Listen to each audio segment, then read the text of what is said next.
NEM is built from the ground up. And because of that, it's kind of a new technology. And I'm going to spend some time today explaining just the basics of what NEM is, because it is a little bit different than other blockchains. We'll start off, why are we here? Some of us may be like technology, the community, the social change, right? We want to change the world. That's actually one of the reasons why I got started in cryptocurrency. Some people love decentralization. Some people want to build a business using blockchain. But I would say the real reason why most people come today to get into cryptocurrency is the money, right? And it's a little bit fascinating. How is all this money being created? And I'll talk a little bit about the NEM money story too. So I took these numbers earlier today, and even since then, apparently it's already changed, right? That's the wildness of cryptocurrency. But if you invested $1,000 2 years ago today, in 2015, you would have $18,000 today. If you invested $2,000 2 years ago today in Ethereum, you would have $342,000 today. If you invested $1,000 in Ripple, you would have $30,000 today. And if you invested in Litecoin, $26,000. Now, of course, NEM.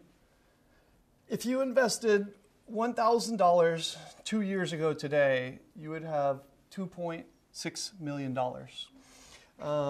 And if you invested in anything that was not Bitcoin, any blockchain that was not Bitcoin, you just took the top 100, you would have $112,000 today. This technology is seeing expansive growth. And as Rick said, it really hasn't been a solution for anything yet. Right now, it's a solution looking for a problem. And we hope that NEM is going to be a real solution for a lot of real problems. And that's what we're building it for. And I think that a lot of other people have been able to look into the NEM platform and see that. So the money is actually, now that I've mentioned that, is not actually all that important. What is important is that we make a very good technology that gets adapted and gets real use. And I'm going to try to explain why I think NEM is best suited for that today. It is an ideal smart blockchain. It is a blockchain that does a lot of really interesting and smart things. It just automates them for you. It makes it easy for you. It is designed to be safe, fast, and secure. And it was written 100% with new code. And this started, I guess we started in January of 2014.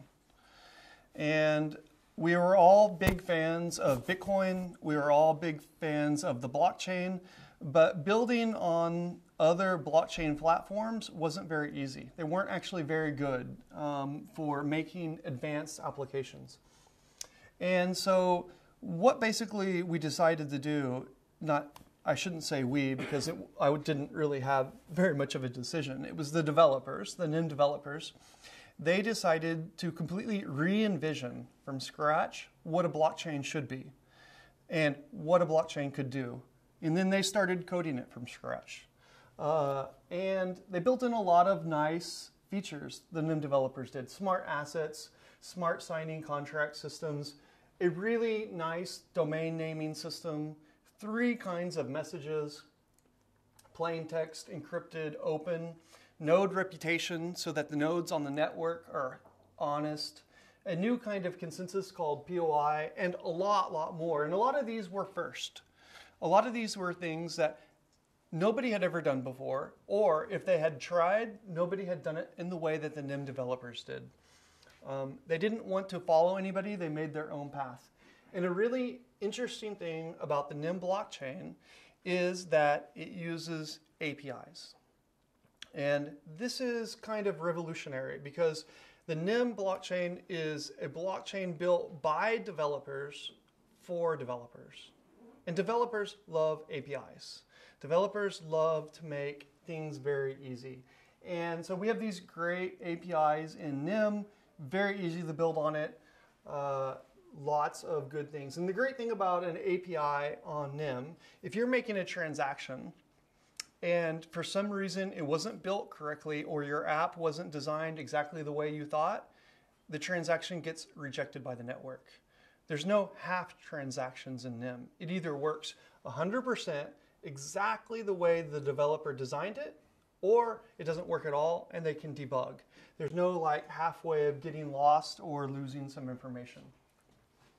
This is what the NEM blockchain platform looks like, and it looks a little bit different because at the time when NEM was being designed, Bitcoin looks a little bit different. At the time when NEM was being designed, Bitcoin had a wallet, it had the blockchain, and it had the core servers in the network, and all of this code was divided, it was combined into one code. And the NEM developers decided that having everything into one wasn't a good idea. They decided to split it apart. And by splitting it apart, they were able to do a lot of interesting things. And this is how the NEM network looks right now, but with our new update coming, codenamed Catapult, it's going to be even better. But let's talk about what we have right now. We have the NEM blockchain level. We have the blockchain level here. Then we have all our servers here, and then we have our light clients. And all important information always stays in these clients. So your wallet, your information, your money is very, very secure here. There's no like, if you're routing your information over Tor or another network, or there's a man-in-the-middle attack, they can't attack you, unlike some other blockchains. So it's very secure, it's very safe. You're firewalled, you're kept safe. For other companies that want to integrate the NEM blockchain, and this is what we really want. We want companies to use the NEM blockchain. The purpose of having an API server gateway is it makes an existing system here, which is an existing kind of model for a typical business. It allows them to talk to the blockchain and only have to use these JSON RESTful calls. So it's a really easy system compared to other blockchains to integrate. You do not have to learn a new computer language. You do not have to write your own smart contract. You do not have to learn a lot of advanced things. Every first-year programmer at a university will know how to do this. And in fact, I did a developer conference last week in Seoul, South Korea. And I spent about 1 hour teaching what NEM is and 1 hour on how to develop and how to use these APIs. And at the end of the developer conference, I gave a bounty and a task. I said, anybody who can integrate NEM into Twitter and link your Twitter account with the NEM account, and they build this application, a module in the Nano wallet, I'll give X amount of ZIM as a reward. One developer, he never worked on blockchain before, not Bitcoin, not Ethereum, not NEM, went home, stayed up all night long, worked on this, and in the morning had sent me the completed blockchain application. First time developer, first time to hear about NEM.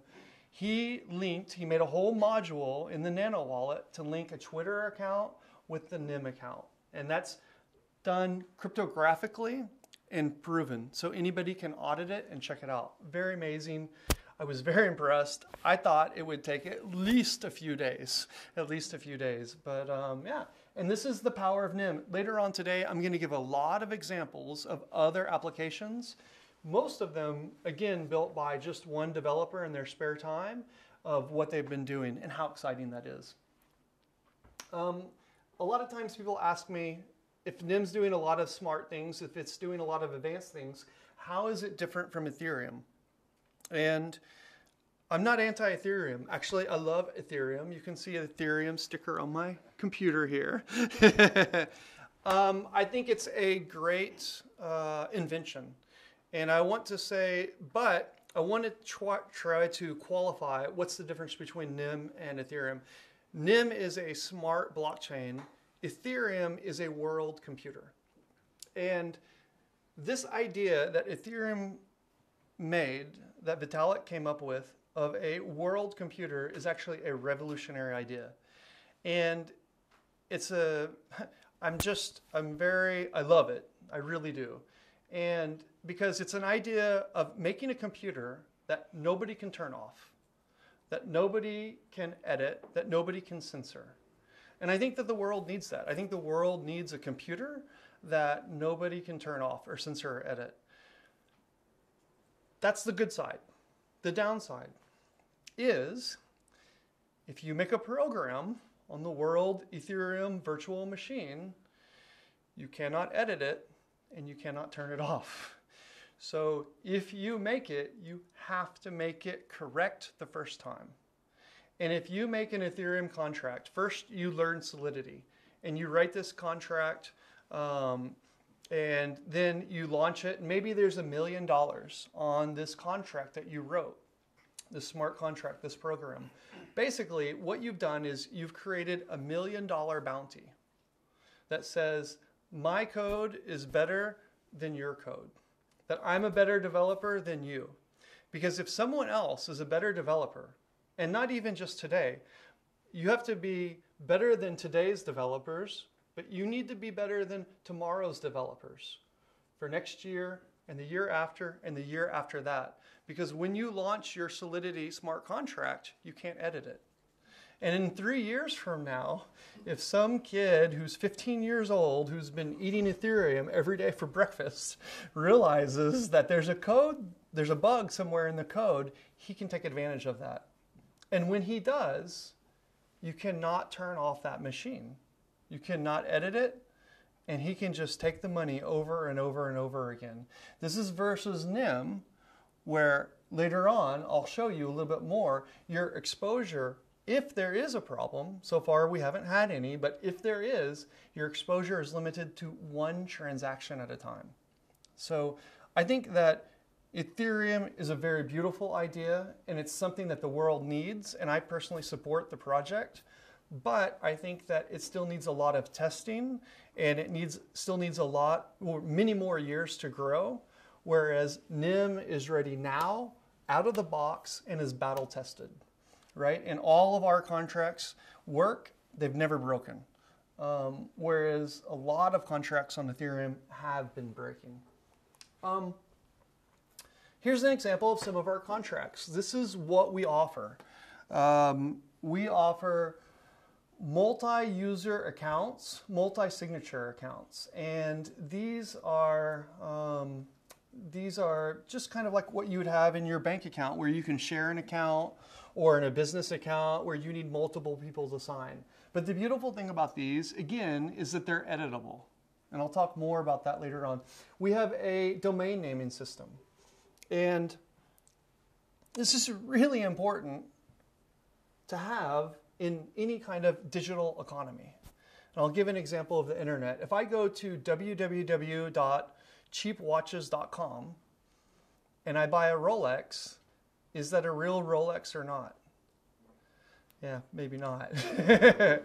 Right? But if I go to www.rolex.com, is it a real Rolex?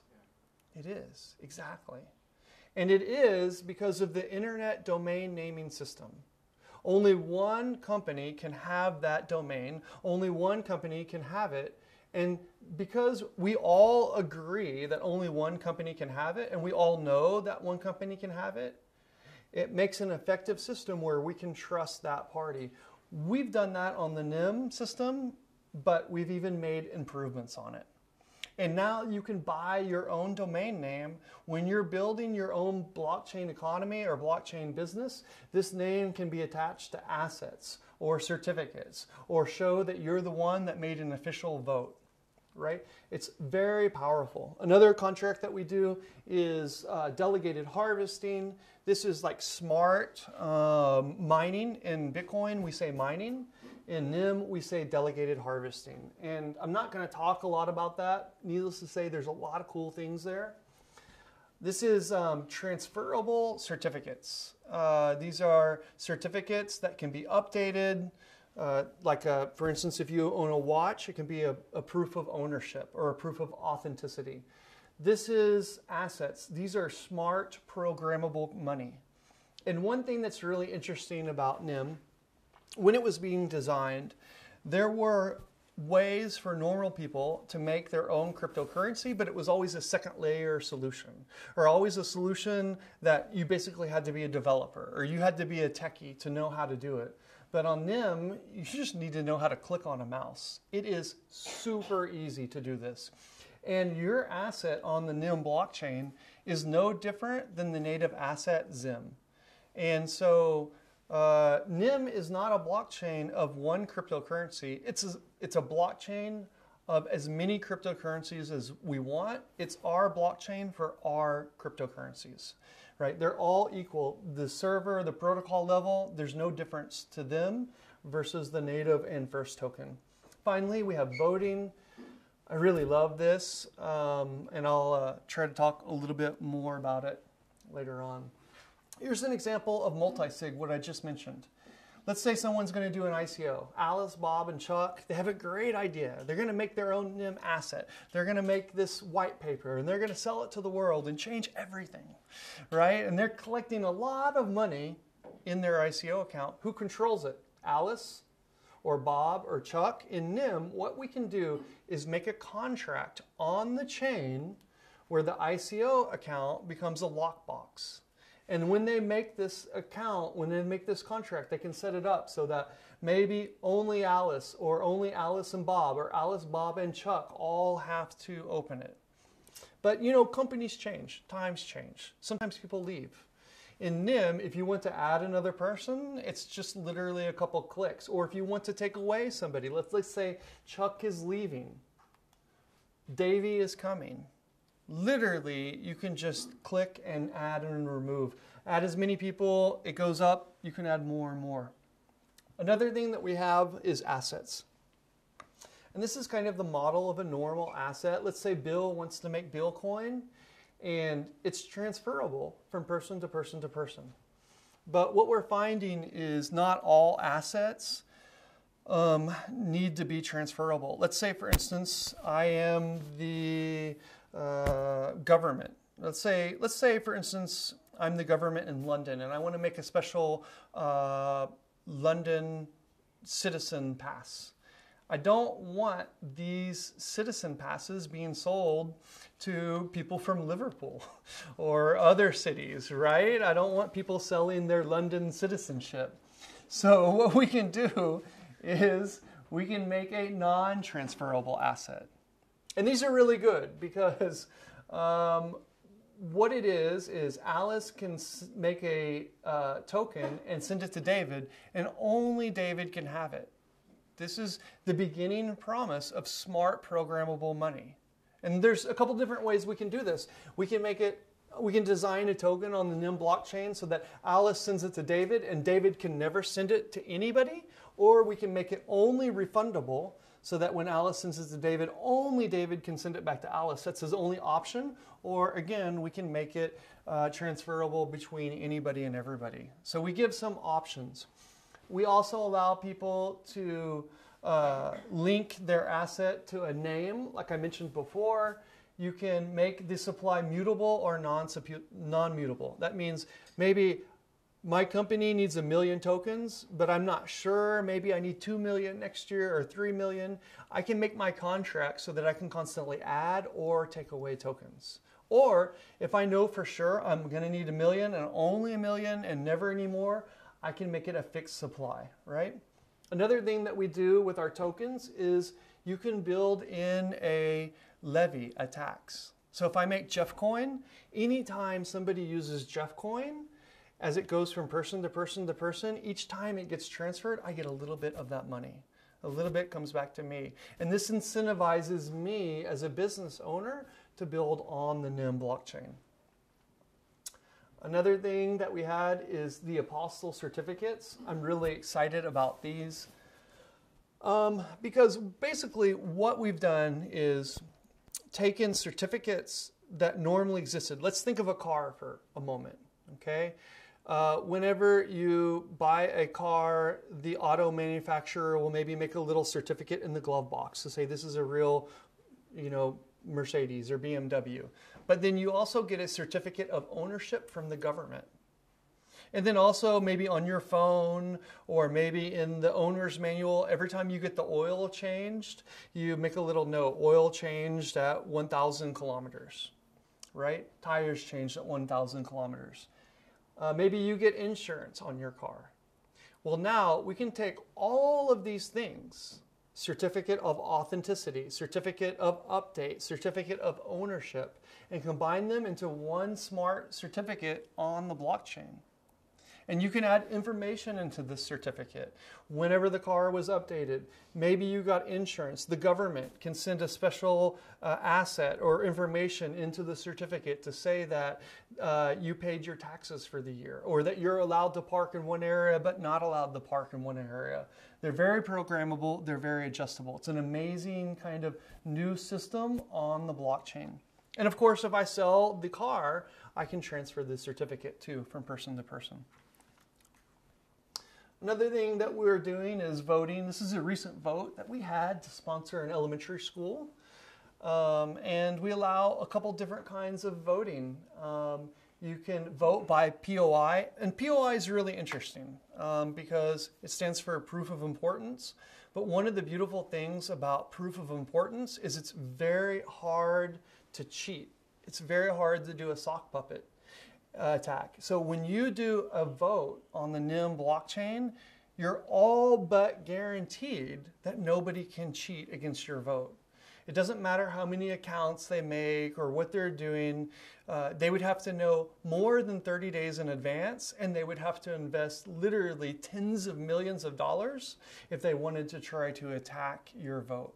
And then they would take a risk that the market would move against them. So when there's a vote on the NEM blockchain, we know that we're getting a very, very fair vote. That's by POI. You can also do whitelist voting. We've already designed it but not implemented it. In the future, the voting center is going to have vote leasing. So if I'm not very big into elections, but my partner is, I can make a contract to lease all of my voting power to my partner, and then he can vote for me. And we can do re-voting in the future, where if my partner votes one way and then I see I don't like it, I can cancel that contract and I can vote. Or maybe I was voting for myself anyway and a politician says something that I don't like, then I can go back and change my vote. Something that we have right now is we have multiple choice voting.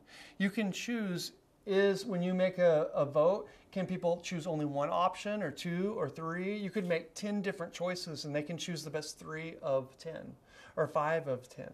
It's smart programmable voting, and I think that it's going to change the way we do voting in the future because it's also auditable, it can't be cheated, and it's completely transparent. So it's very exciting to me about voting. NEM is very secure. And I tried to mention this earlier. This is one of the things that sets NEM apart from other blockchains. This is a report from China Sept, and we didn't even know they were doing this when they did this in NEM. But you can see that blue is bad and red is very bad. Yeah. Ripple has a lot of very bad, all right? And again, we're talking about money here. I mentioned this at the beginning of the talk, billions and billions of dollars. Are you going to put your money on a blockchain or a ledger or a product with a lot of bugs, right? Here's Solidity. Well, here's Ethereum J. I dare you to make a contract on Ethereum J, right? I dare you, right? There's so many bugs. It's very, very risky. Now, Solidity is a lot better, but even if you look at Solidity, there's still a little bit of red in there. Are you going to make it so that it's very secure and it can't be hacked? Here's NEM. There's no red, and there's just a very, very, very, very little bit of blue. And I'm sure that the NEM developer, when this came out, was like, what? And he was very surprised. If you come over here, this is bugs per 1,000 line. We have 7 bugs for 1,000. You know, 1 bug, 90 bugs. But NEM, if you come down here, 0.28 bugs for every 1,000 lines of code. That is because the NEM developers, well, 1, they're very smart, but 2, they use test-driven development. And before they write a line of code on NEM, they do a lot of testing, And so it ends up making, it's harder to do. It's harder and it's slower. And, you know, this has hurt NEM sometimes that we've been so slow to release. But when we do release, we release a rock solid product that's been tested over and over and over again. Okay, this is my favorite part of the talk. This is something I'm really excited about. This is a sneak peek of the next generation of NEM. And this is what I'm talking about, the NEM developers being so awesome. Okay. We have 3 transactions here, but it's actually not 3 transactions, it's 1 transaction. It was 1 transaction, this was the transaction hash, this was the block that it was in. I personally made this transaction. And there is an issuer.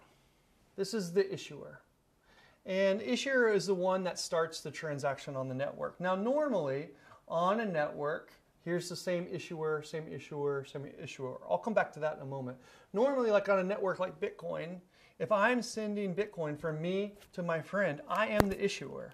I'm issuing from my account to my friend's account. Okay, and then I'm going to sign that with my private key, and everybody in the network knows where it came from. But on NEM, here the issuer is sending from his account. But let's look at another example. Here, the initiator is the receiver. This is me making a transaction on the network saying, Alice is going to pay me $10. I can now initiate from other people's accounts. Now this is interesting because blockchain has always been a push system. I push money from my account, but the traditional banking system has always been a pull system. They pull money from your account. NEM now is initiating pull transactions where other people can pull. Now what happens? Does somebody automatically get my money? No, of course not. Right? My phone buzzes and there's a little message that says, Alice wants you to give her $10. Do you want to approve? And then I can say yes or no. Right? Or if I initiate from Alice's account, then her phone will buzz. But that's not it. There's another thing. This transaction here, the initiator is initiating from this account to this account. Neither of these are the initiator's account. This is a third party initiating from one person to another person that is not them. This is a kind of new and amazing kind of transaction. Now, what happens here, this is a 3-way swap. This person's sending some asset here, this person's sending an asset here, this person's sending an asset back up here. This is a 3-way swap between 3 different senders initiated by one of them, and it's for 3 different assets. We have one asset here, one cryptocurrency, another cryptocurrency, and we have 3 different kinds of messages. One here, and one here. All of this is combined into one transaction.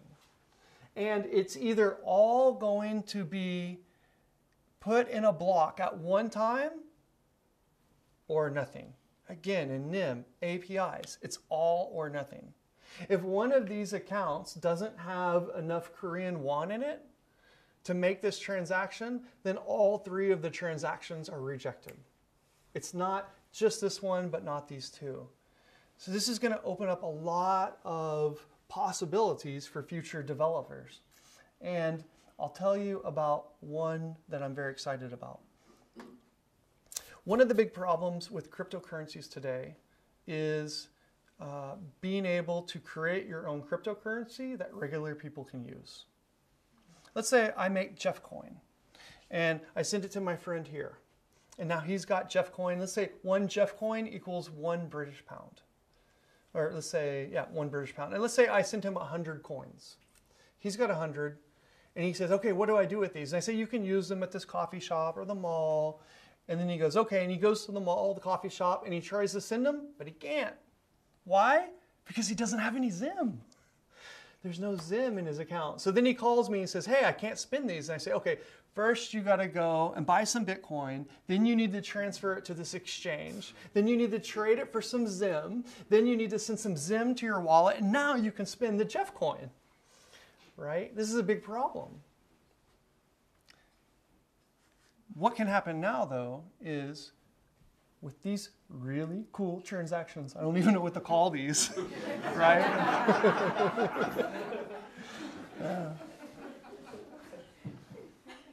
What I can do is as an asset maker, I can make a Jeff Coin, I can make a Jeff Coin wallet. And I can say, hey man, download my Jeff Coin wallet. And he downloads it and I send him 100 Jeff Coin. And then he's talking to his friend. He said, hey, download the Jeff Coin wallet and I'll send you some Jeff Coin. And he sends 50 Jeff Coin. When he initiates from that wallet, even though he doesn't have any Zim, what happens is we do a little swap. He's sending 50 to him, but at the same time, maybe he'll send me just a very, very, very small amount. Oh, I forget what it's called, 5 pence? Is it 5 pence? Yeah, he sends me 5 pence, right? And I send him a Zim or part of a Zim, and then he uses that Zim to pay the transaction fee. And then next with his partner downloaded the wallet. He's got 50 pounds in it, 50 Jeff coins, and he needs to send 20, right? So now he can send the 20 coins, and he's going to give me a little bit of a 5 pence, and I'm going to give him some Zim to pay the transaction fee. Now, new people can enter and exit a blockchain ecosystem, and anybody can make their own coin, and all of this is connected. All of it becomes seamless, and now there's not that friction of entering into the blockchain. And this is just one of the examples. I have like 5 more that when I think about them, I'm like, this is going to change everything. Right? These are really cool kinds of transactions and a really kind of new technology. It's codenamed Catapult. This part of Catapult is already working. Like I said, I made this transaction. But I can't say exactly when Catapult will go live on the public mainnet. But when it does, I think that we are just going to be years ahead. NEM has been in development Catapult has been in development for over 18 months. And a lot of people talk about blockchain, but what it turns out is that it's very difficult to make a good blockchain. It's really hard to make a good one. And the NEM developers have been the rock stars of the NEM ecosystem. The marketers, like myself, honestly, not so much. We at NEM have traditionally had a very, very good back end that's been rock solid and not very good marketing, not a very good website, not very good wallets. But we're trying to change that. That's one of the reasons why I've come here today to tell everybody about NEM, explain what it is, and we're going to take a short break. And then when we come back from the break, I'm going to try to give some examples of some projects of people building on NEM. Yeah, thank you.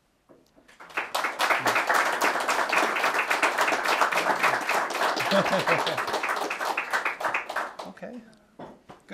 Good. More alcohol and food outside.